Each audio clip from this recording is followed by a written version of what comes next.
So quite often people want to have audibles and they want to have noise or sounds made whenever people open and close doors.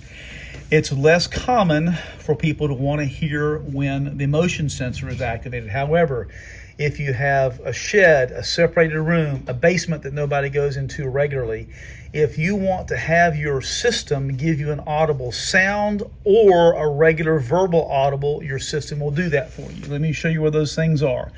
If you're a Security All-Star customer, you need to be to the start screen, the main screen here, touch the top bar.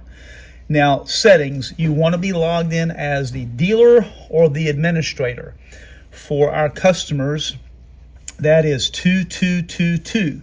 I'm going to go to settings. When you touch advanced setting, now you'll be at this screen where it says installation.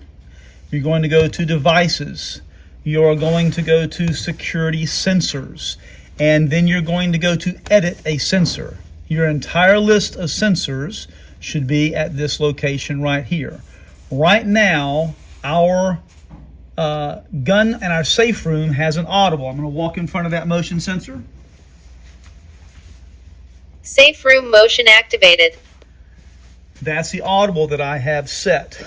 So if I want to change that, I can literally go to motion, safe room motion.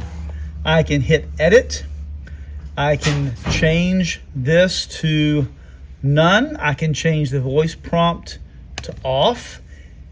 That was all, the chime was already set to none. I can hit save. Sensor updated successfully. And it will tell you that the sensor is updated. Now when I want to turn that back on, I can go back, I can go back to the settings, advanced settings, that's where you'll put in 2222, installation, devices, security sensors, edit a sensor.